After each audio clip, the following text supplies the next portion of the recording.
الحمد لله رب العالمين والعاقبة للمتقين والصلاة والسلام على نبيه الكريم أما بعد فأعوذ بالله من الشيطان الرجيم بسم الله الرحمن الرحيم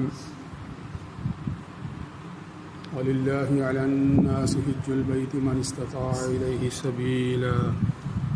ومن كفر فإن الله غني عن العالمين وعن عبد الرحمن بن يعمر الدولي رضي الله تعالى عنه قال سمعت النبي صلى الله عليه وآله وسلم يقول الحج عرفة من أدرك عرفة ليلة جمع قبل طلوع الفجر فقد أدرك الحج أيام منها ثلاثة فمن تعجل في يومين فلا إثم عليه ومن تأخر فلا إثم عليه وقال النبي صلى الله عليه وآله وسلم عن أبي هريرة رضي الله تعالى عنه قال رسول الله صلى الله عليه وآله وسلم العمرة إلى العمرة كفارة لما بينهما والحج المبرور ليس له الجزاء إلا الجنة رواه البخاري وقال الله تعالى إن الله وملائكته يصلون على النبي يا أيها الذين آمنوا صلوا عليه وسلموا تسليما اللهم صل على سيدنا ومولانا محمد وعلى آل وأصحاب سيدنا ومولانا محمد وبارك وسلم علیہ. سامعین محترم، اللہ رب العزت کی حمد و ثنا اور نبی مہربان مدنی تاجدار حضرت محمد مصطفیٰ احمد مصطفیٰ صلی اللہ علیہ وآلہ وسلم پر ہدیہ درود و سلام کے بعد میں آپ سب مخاطبین کو بھی سلامتی کی دعا دیتا ہوں. سامعین محترم، آج یہاں ہمارے ملک میں 8 ذی الحج ہے، جبکہ اس وقت 6 عرب پر 9 ذی الحج ہے، حج کا دن ہے، اور یہ دن خاص طور پر یوم عرفہ کا دن ہے. یوم عرفہ کہلاتا ہے. عرفہ میدان عرفات کی نسبت سے ہے. میدان عرفات وہ میدان جہاں پر اس وقت حجاج کرام جو کہ پوری دنیا سے حج بیت اللہ اور زیارت بیت اللہ کی غرض سے وہاں پر جمع ہوئے ہیں، وہ آج ایک حج کا رکن خاص ادا کرنے کے لیے وہاں پر جمع ہوئے ہیں. اور یہ ایسا رکن ہے کہ اگر یہ نہ ہو تو حج ادا نہیں ہوتا. میں نے آپ کے سامنے حضرت عبد الرحمن بن یعمر الدولی رضی اللہ تعالیٰ عنہ کی روایت رکھی ہے. وہ کیا فرماتے ہیں کہ وہ فرماتے ہیں کہ سمعت النبی صلی اللہ علیہ وآلہ وسلم، کہ میں نے نبی صلی اللہ علیہ وآلہ وسلم کو سنا یقول، یہ فرماتے ہوئے، یعنی آپ صلی اللہ علیہ وآلہ وسلم یہ فرما رہے تھے، الحج عرفہ، حج جو ہے وہ عرفہ ہے. حج جو ہے وہ عرفہ ہے. عرفہ سے مراد وقوف عرفہ، حج وقوف عرفہ ہے. یعنی حج کے دن کا جو خاص الخاص ایک رکن ہے کہ جس کے بغیر جو ہے وہ حج نہیں ہوتا ہے، جس پر حج کا دار و مدار ہے، وہ کیا ہے؟ وقوف عرفہ. یعنی عرفہ کے میدان میں کچھ وقت ٹھہرنا، میدان عرفات کے اندر کچھ وقت ٹھہرنا، یہ وقوف عرفہ کہلاتا ہے. میں نے آپ کے سامنے وہ تفصیل رکھی تھی کہ رسول اللہ صلی اللہ علیہ وآلہ وسلم جب ذوالحلیفہ جو کہ مدینہ کی طرف سے آنے والے حجاج کرام کے لیے میقات کا درجہ رکھتا ہے. میقات یعنی وہ جگہ جہاں سے احرام باندھ کر حج کی نیت سے تلبی پڑھ کر 2 نفل پڑھ کر جو ہے وہ سفر کا آغاز کیا جاتا ہے. یعنی جتنے بھی حجاج کرام مختلف علاقوں سے آتے ہیں اگر وہ مدینہ والے رستے سے آ رہے ہوں گے تو مدینہ سے چند کلومیٹر کے فاصلے پر ذوالحلیفہ کا مقام ہے. وہاں سے آپ صلی اللہ علیہ وآلہ وسلم 24 ذیقعدہ کو جب مدینہ سے جمعہ والے دن خطبہ ارشاد فرما کر نکلے تو ذوالحلیفہ پر پہنچے اور پھر وہاں سے اگلے دن جو ہے یعنی ایک دن وہاں پر قیام کیا, جمعہ کو وہاں چلے, ہفتے کا دن وہاں قیام کیا, پھر اتوار والے دن ظہر کی نماز کے بعد جو ہے وہ سفر جو ہے وہ شروع کر دیا اور تقریباً 9ویں دن جو ہے وہ آپ صلی اللہ علیہ وآلہ وسلم جو ہیں وہ جو خانہ کعبہ کا بلائی حصہ ہے یعنی بیت اللہ کی بلائی سمت جو ہے بلائی سمت سے جو وادی طوا ہے وہاں سے آپ صلی اللہ علیہ وآلہ وسلم اس عظیم الشان حیثیت سے مکہ کی حدود کے اندر اور پھر بیت اللہ کی زیارت کے لیے جو ہے وہ داخل ہوئے کہ آج بھی تاریخ جو ہے وہ اس منظر کی گواہ ہے. بڑا ہی عظیم الشان منظر. غور کیجئے کہ رسول اللہ صلی اللہ علیہ وآلہ وسلم فتح مکہ کے بعد 8 ہجری کو فتح مکہ ہوا ہے, 9 ہجری میں حج فرض. اس سال آپ صلی اللہ علیہ وآلہ وسلم نے حج نہیں فرمایا. صدیق اکبر کی مائیت میں ایک بڑا جم غفیر جو ہے وہ حج کرنے کے لیے جاتا ہے اور حج کے ساتھ ہی سورہ برات کی پہلی 40 آیات کی روشنی میں سورہ برات کی پہلی 40 آیات کی روشنی میں حضرت علی کرم اللہ وجہ یہ سورہ برات کی آیات سناتے جاتے ہیں اور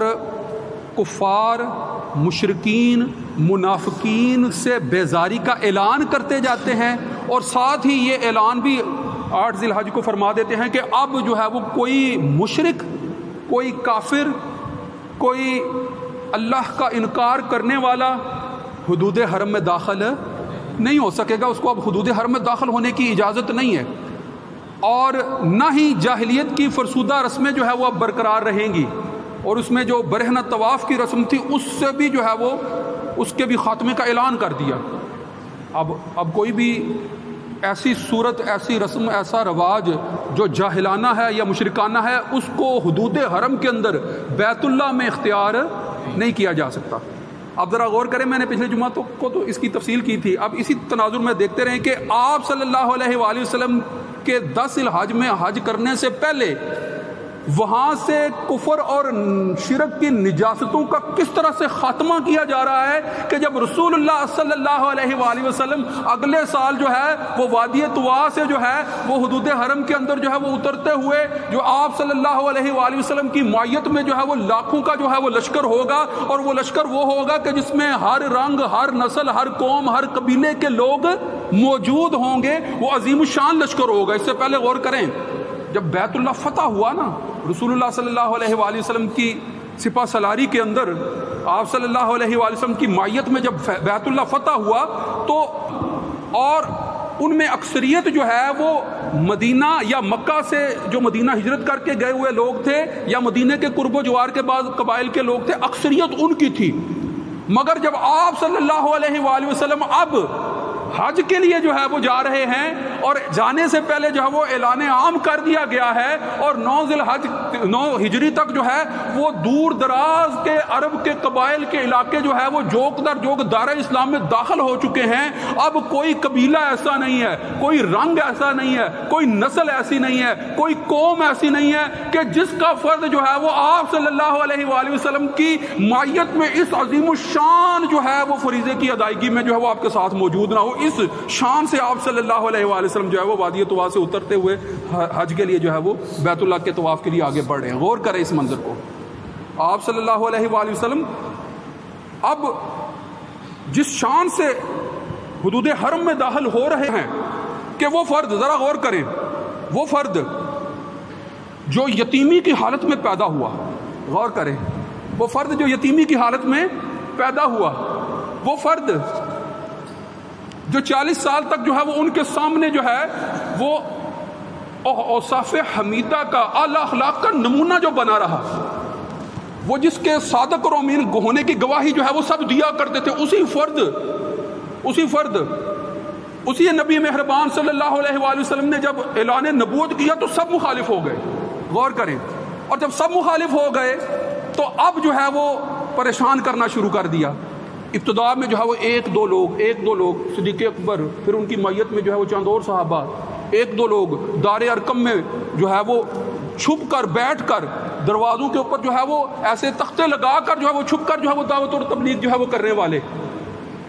انہی کو جو ہے وہ جب ان کی تعداد میں کچھ اضافہ ہوتا ہے تو مزید تنگ کیا جاتا ہے، اتنا تنگ کیا جاتا ہے کہ وہ ہجرت پر مجبور کر دیے جاتے ہیں، ہجرت حبشہ کرتے ہیں،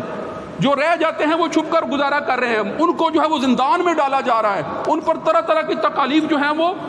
لاگو کی جا رہی ہیں، مگر پھر کیا ہو رہا ہے کہ آپ صلی اللہ علیہ وآلہ وسلم کے جذبہ میں کسی قدر جو ہے وہ کمی نہیں، وہ سب کچھ دینے کے لیے تیار ہیں۔ آپ فرما رہے ہیں کہ سورج رکھ دو ایک ہاتھ پر، چاند رکھ دو تو پھر بھی میں اس دعوت سے باز آنے والا نہیں ہوں، وہ سب کچھ دینے کے لیے تیار ہیں، مال دولت جائیداد اور جو کچھ چاہیے، مگر اس دعوت سے باز آ جائے۔ آپ کی دعوت جو ہے وہ دن ب دن ترقی کرتی چلی جا رہی ہے، بالآخر جو ہے وہ نعوذ باللہ آپ کے قتل کا منصوبہ بنا لیا جاتا ہے، قتل کا منصوبہ ایسا کہ سب قبائل جو ہے وہ مل کر حملہ آور ہو جاتے ہیں، اور سب جو ہے وہ مل کر حملہ آور ہوتے ہیں تو اللہ کے حکم سے جو ہے وہ پھر آپ جو ہے وہ رات کی تاریکی میں جو ہے وہ ان کے سامنے سے جو ہے وہ گزر کر جو ہے وہ ہجرت کر جاتے ہیں اور مدینہ پہنچ جاتے ہیں۔ یہ پیچھے سے پھر بھی سانس نہیں لینے دیتے کہ بھئی یہ کیسے ہو سکتا ہے کہ مدینہ چلے گئے، ہم نے ان کے جو ہے وہ خاتمے کا اتنا بڑا بندوبست کر دیا، وہاں پھر چھوڑنے کے لیے جو ہے وہ تیار نہیں ہے، پیچھے جاتے ہیں مختلف ہیلوں بہانوں سے جہاں وہاں تک جو ہے وہ رسائی کرتے ہیں۔ لہٰذا غزوہ بدر ہوتا ہے، احد ہوتا ہے، خندق ہوتا ہے، کتنے غزوات ہوتے ہیں، 8 ہجری تک جو ہے وہ کون سی کوشش تھی جو انہوں نے نہیں کر لی، مگر اللہ کے دین نے محفوظ رہنا تھا، اللہ کے نبی کی دعوت نے پھیلنا تھا۔ آپ تو آنے کے لیے آئے تھے، آپ کی دعوت تو پھیلنے کے لیے آئی تھی، لہٰذا غور کریں کہ اتنی ساری تکالیف، مشقتوں، مصیبتوں کے بعد آپ صلی اللہ علیہ وآلہ وسلم جب حج بیت اللہ کے موقع پر، فتح مکہ کے بعد 10 ہجری میں حج بیت اللہ کے موقع پر اس عظیم الشان حیثیت سے داخل ہو رہے ہیں کہ غور کرو کہ کوئی قوم، کوئی رنگ، کوئی نسل، کوئی علاقہ، کوئی حیثیت دنیا کے افراد کی ایسی نہیں ہے کہ جن کی نمائندگی اس حج میں موجود نہ ہو، لاکھوں کا لشکر ہے، جہاں تک دیکھتے ہیں سر نظر آتے ہیں، ایک ہی لباس میں ملبوس ہیں، دین کی بڑے پیمانے پر جو ہے وہ عام ہو رہے ہوتے ہیں۔ غور کرو اس منظر کے اوپر کہ جب آپ صلی اللہ علیہ وآلہ وسلم اس حیثیت سے جو ہے وہ طواف کعبہ کرتے ہیں، اور پھر آپ صلی اللہ علیہ وآلہ وسلم جو ہے وہ 8 ہجری کو جو ہے وہ ذی الحج کو منا کے میدان میں تشریف لے جاتے ہیں، سارا دن وہاں گزارنے کے بعد اگلے دن اسی دن آج 9 ذی الحج کو میدان عرفات کی طرف جو ہے وہ بڑھ جاتے ہیں۔ اب یہ وہ جگہ ہے میدان عرفات کہ جہاں پر آپ صلی اللہ علیہ وآلہ وسلم وہ یادگار خطبہ دیتے ہیں لوگوں کو، جس کو خطبہ حجۃ الوداع کے نام سے یاد کیا جاتا ہے، وہ خطبہ جس کو آج کی جدید دنیا میں بھی بڑی ہی پذیرائی حاصل ہے، یہ جدید دنیا کے حقوق کے علمبردار بھی اس کو جو ہے وہ حقوق انسانی کا جو ہے وہ سب سے اولین لکھا جانے والا صحیح معنوں میں نوشتہ، کہ جس کو میگنا کارٹا سے وہ تشبیہ دے کر جو ہے وہ اس کا ذکر کر رہے ہوتے ہیں، وہ خطبہ، عظیم الشان خطبہ آپ صلی اللہ علیہ وآلہ وسلم نے اس میدان کے اندر جو ہے وہ دیا، اور لوگوں کو کہہ دیا ارے تمہاری جان، تمہارے مال، سب کے لیے تمہاری عزتیں، تمہاری ناموس، تمہارے جان تمہارے ایسے ہی محترم ہے جیسے آج کا دن ہے، یہ جگہ ہے، یہ مقام ہے، یہ شہر ہے، جس طرح یہ عزت اور احترام والے دن ہیں، یہ محترم دن ہے، تمہاری جان و مال بھی ویسے ہی محترم ہے، لہذا کسی کو اجازت نہیں ہے کہ کسی کی جان کا دشمن بن جائے، خواہ دشمنی مول لے، کسی کو اجازت نہیں ہے کہ ناحق کسی کا مال لے لے، ناحق کسی کی جان جو ہے وہ لے لے، ناحق کسی کی عزت کو اچھالتا پھرے، کسی کو اجازت نہیں ہے۔ اور پھر یہی نہیں ہے، ابتدا میں جو ہے وہ خود فرما دیا کہ جان و مال، عزت آبرو کے حوالے سے جو ہے وہ جتنے بھی پہلو ہیں اور اس اعتبار سے جو جتنے بھی بدلے ہیں، میں بھی ان کو قلب عدم قرار قرار دیتا ہوں، میں اس سود کو جو ہے وہ کالعدم قرار دیتا ہوں جو مجھ پر لینا واجب تھا، آج سے جو ہے وہ سود کو جو ہے وہ کالعدم قرار دیا جاتا ہے۔ وہ جو خاندانی طور پر جو ہے وہ جو بدلہ، جان کا بدلہ مجھ پر لینا واجب تھا، اپنے جو ہے وہ عزیز کا بدلہ مجھ پر جو لینا واجب تھا، خاندانی رنجش کے بدلے میں جو ہے وہ میں جو بدلے کی کالعدم کر دیا۔ مال اور دولت جائیداد پر جو ہے وہ ناحق جو ہے وہ نظر رکھنا جو ہے وہ کالعدم قرار کر دیا۔ یہ حقوق انسانی کی وہ بنیادی تھی جس کو آپ صلی اللہ علیہ وآلہ وسلم اپنے اس آخری خطبہ میں جو ہے بیان فرما رہے تھے کہ تمہارے درمیان وہ چیز چھوڑ کر جا رہا ہوں کہ جب تک تم اس کو تھامے رکھو گے زندگی میں کبھی بھی گمراہ نہیں، اور وہ قرآن مجید ہے، وہ صحیفہ ہدایت ہے کہ جس کی ہدایت کو پھر بعد میں اسی خطبے کے بعد جو ہے وہ یہ آیت نازل ہوئی، الیوم اکملت لکم دینکم واتممت علیکم نعمتی ورضیت لکم الاسلام دینا، کہ آج کے دن تمہارے لیے تمہارے دین کو مکمل کر کے جا رہا ہوں اور تمہارے اوپر اپنی نعمت کو تمام کر کے جا رہا ہوں، اور اللہ نے جو ہے وہ تمہارے لیے جس دین کو پسند کیا اس کی تعلیم جو ہے وہ تمہارے سامنے رکھ کر جا رہا ہوں۔ اللہ نے دین عند اللہ الاسلام، تمہارے لیے دین اسلام ہی پسند کیا ہے۔ یہ وہ خطبہ تھا جو آپ صلی اللہ علیہ وآلہ وسلم اس میدان عرفات کے اندر دے کر جا رہے تھے۔ یاد رکھنا، یہ مسئلے کی بات ہے، یاد رکھنا، آخر میں ذہن میں رکھنا، حج کے دیگر ارکان جتنے بھی ہیں، مروہ ہے صحیح کرنا، رمی جمار ہے، یا دیگر جتنے بھی اور مناسک حج میں جو ہے بنیادی ارکان شامل ہیں، بیت اللہ کا طواف، ان کے رہ جانے سے کسی نہ کسی وجہ سے اگر جو ہے وہ ان کے بدلے میں جو ہے وہ کفارہ ادا کر دیا جائے، یا ان کا کوئی نہ کوئی بدل جو ہے وہ جس کو قرآن و حدیث میں ہدایت سے جو ہے وہ بیان کیا جائے کر دیا جائے، تو اس کے ادا کرنے سے حد ہو جاتا ہے۔ مگر یہ آج کا دن اتنا اہم ہے کہ اگر یہ رہ جائے، اور یہ دن یعنی جو لوگ حج پر جائیں، اس دن کیا ہے کہ میدان عرفات کے اندر یعنی 9 ذی الحج کی صبح سے لے کر 10 ذی الحج کی جو فجر آنی ہے اس رات تک جو بھی فرد کچھ عرصہ کے لیے، کچھ وقت کے لیے میدان عرفات میں پہنچ گیا تو وہ حج میں سے اپنا حصہ پا لے گا، اور اگر نہ پا سکا تو پھر اس کا جو ہے وہ بدل نہیں ہے، لہذا اس کے لیے جو ہے وہ وہاں پہنچنا ہر حال میں ضروری ہے۔ پھر آج حجاج کرام جو ہیں وہ سارا دن وہاں گزارنے کے بعد مغرب کے بعد وہاں مزدلفہ کی طرف جو ہے وہ چل پڑیں گے، اور جو ہے وہ مزدلفہ میں رات کھلے آسمان کے نیچے جو ہے وہ قیام کریں گے، پھر جو ہے وہ فجر کی نماز کے بعد جو ہے وہ مینا میں داخل ہوں گے، اور وہاں سے پھر جو ہے وہ رمی جمرات کرنے کے لیے جو ہے وہ شیطان کو پتھر مارنے کے لیے جائیں گے، وہاں سے پھر جو ہے پتھر مارنے کے بعد جو ہے وہ حلق کریں گے، اور پھر قربانی کریں گے، اور پھر قربانی کرنے کے بعد جو ہے وہ پھر بال کٹوائیں گے اور احرام جو ہے وہ کھولنے کی ان کو اجازت ہوگی، تو پھر اس کے بعد جو ہے وہ طواف زیارت کے لیے جائیں گے، اور اس طرح حج مکمل ہوگا۔ تو یہ ایام اللہ کے نزدیک انتہائی بابرکت ایام ہے، اس قدر بابرکت ایام ہے کہ اللہ رب العزت نے حدیث میں آتا ہے کہ ان 10 ایام سے بڑھ کر جو ہے وہ اور دنوں کی عبادت جو ہے وہ اللہ تعالیٰ کے ہاں اتنی مقبول نہیں جتنی ان دنوں کی عبادت جو ہے وہ مقبول ہے۔ اور پھر ان دنوں کے روزے رکھنے کا ثواب حدیث میں آتا ہے حضرت عائشہ کہ ہر دن کے روزے کا ثواب جو ہے وہ لیلۃ القدر کے ہر دن کے روزے کا ثواب جو ہے وہ سال بھر کے روزے کے ثواب کے جتنا ہے، اور خاص طور پر ان راتوں کی عبادت کا ثواب لیلۃ القدر کی راتوں کی عبادت کے ثواب جیسا ہے۔ تو ہم لوگ جو ہے وہ بھولے ہوئے ہیں ان دنوں کی قدر، اپنے سوشل میڈیا کی دنیا میں جو ہے وہ گمے ہوئے ہیں۔ کوشش کریں کہ اپنی عبادات کو جو ہے وہ سدھار لیں۔ وآخر دعوانا الحمدللہ رب العالمین، سنتیں ادا فرمائیں۔ آخر میں یہ اعلان بھی سن لیں، انشاءاللہ پرنسپل صاحب کے مشورے سے یہ بات طے ہوئی ہے کہ نماز عید الفطر جو ہے عید الاضحیٰ، نماز عید الاضحیٰ اس جامع زمیندار کالج میں انشاءاللہ صبح 7 بجے ادا کی جائے گی۔ نماز عید الاضحیٰ 10 ذی الحج کو صبح 7 بجے ادا کی جائے گی، تو لوگ جو ہے وہ بر وقت تشریف لائیں، خطبہ نماز کے بعد ہوتا ہے تاکہ پہلے نماز میں شامل ہو سکیں۔ السلام۔